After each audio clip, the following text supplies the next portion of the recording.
کہا جا رہا ہے جنہوں نے نبوت کے جھوٹے دعوے کیے، جیسے مسیلمہ کذاب. ان لوگوں نے مسیلمہ کذاب رسول اللہ صلی اللہ علیہ وسلم کے زمانے کا ہی بدبخت تھا، اس نے دعویٰ کیا رسول اللہ صلی اللہ علیہ وسلم کی وفات کے فوری بعد.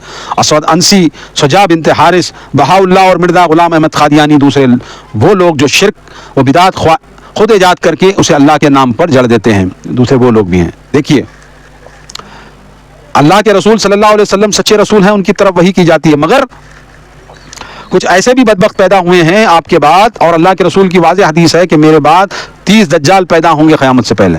تو اس میں مسلمہ کذاب، اسود انسی اور شجاع اور اسی طرح بہاء اللہ اور اسی طرح جو ہے مرزا غلام احمد قادیانی لیٹسٹ ہے. یہ مرزا غلام احمد قادیانی یہ قادیان میں پیدا ہوا اور جو ہے ہیضے کی موت سے مرا. اس کی بھی لمبی داستان ہے.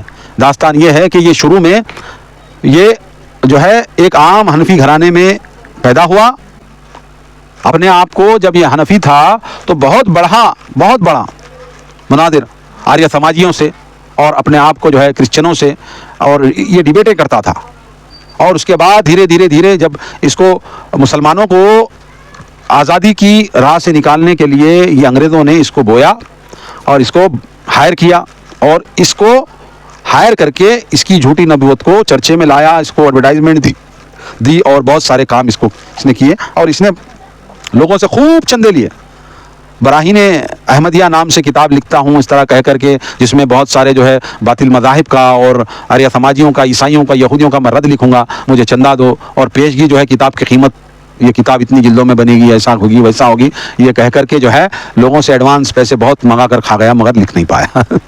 آج بھی جو ہے یہ جھوٹے دعوے کرنے والے اپنے آپ کو یہ چندہ کھانے کے لیے کرتے ہیں اور یہ دنیا کا مال و متاع حاصل کرنے کے لیے مرزا غلام احمد قادیانی نے نبوت کا دعویٰ کیا. بہرحال اس کی نبوت جو ہے چل نہیں سکی اور حضرت جو ہے فاتح قادیان ثناء اللہ امرتسری رحمۃ اللہ علیہ کے بالمقابل میں آ کر کے مباہلہ کیا اور مباہلہ کر کے حیدے کی موت مر کر جہاں واصل جہنم ہوا. اور قادیان میں وہ مرا، کہیں لاہور میں یا کہیں ایسی جگہ مرا اور اس کو جو ہے وہ قادیان میں لا کر کے دفنا دیے. بہرحال اس کے مرتے وقت حالت ایسی تھی کہ حیضے کے اندر پاخانہ جو ہے منہ سے بھی نکلتا ہے اور پیچھے سے بھی نکلتا ہے، اتنا ایسے حالات اس کے ہوئے ہیں اور اس کی کتابوں میں جو ہے وہ ساری باتیں وضاحت کے ساتھ ہے. تو لہذا یہ جھوٹے نبی کی دعوت جو کی ہے لوگوں نے، تو ان کے بارے میں مفسر نے کچھ باتیں رکھی تھی اور کہا ان کے نام لکھے تھے. بہرحال تو مجھے کچھ باتیں یاد آئی تھیں اس کے تعلق سے مرزا غلام، اور بہت ساری باتیں ہیں، اس کے لیے بہت سارا وقت چاہیے.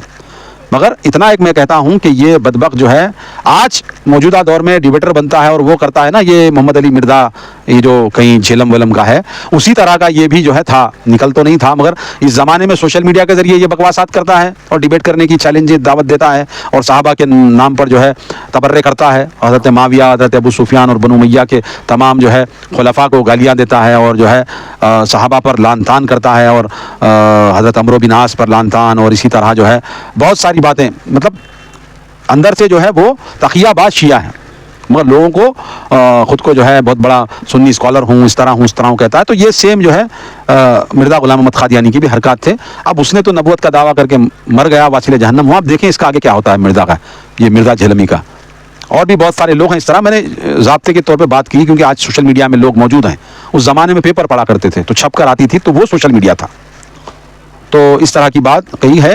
تو مرزا غلام احمد قادیانی اور بھی اس کی جو امت ہے مرزا قادیانی کی، اس میں تھی بہت سارے عبدالغفار جمبا وغیرہ اور بہت سارے لوگ ہیں، نام ذہن میں نہیں آ رہے ہیں. انہوں نے بھی اس کے بعد کنٹینیو کر کے دعوے نبوت وہی اپنے آپ کو آنے کی دعوتیں دی ہیں اور بہت سارے جو ہے گمراہ ہو گئے ہیں. بہرحال اللہ جو ہے نا ان کو واصل جہنم کرے جو ایسا جھوٹا نبوت کا دعویٰ کرتے ہیں.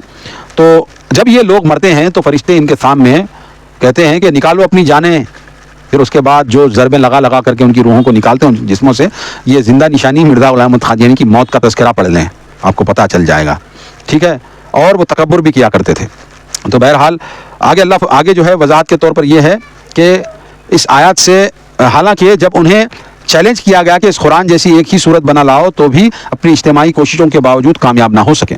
یہاں پر یہی کہا جا رہا ہے کہ اگرچہ تم افطرا سمجھتے ہو اور جو ہے رسول اللہ صلی اللہ علیہ وسلم کو خود ساختہ اگرچہ تم بتاتے ہو، تو ایک آیت جو قرآن مجید کی ہے ایک صورت لا کر دکھلاؤ پہلے. تو یہ چیلنج دیا گیا. تو یہ سلسلے وار اس کا تذکرہ ہے.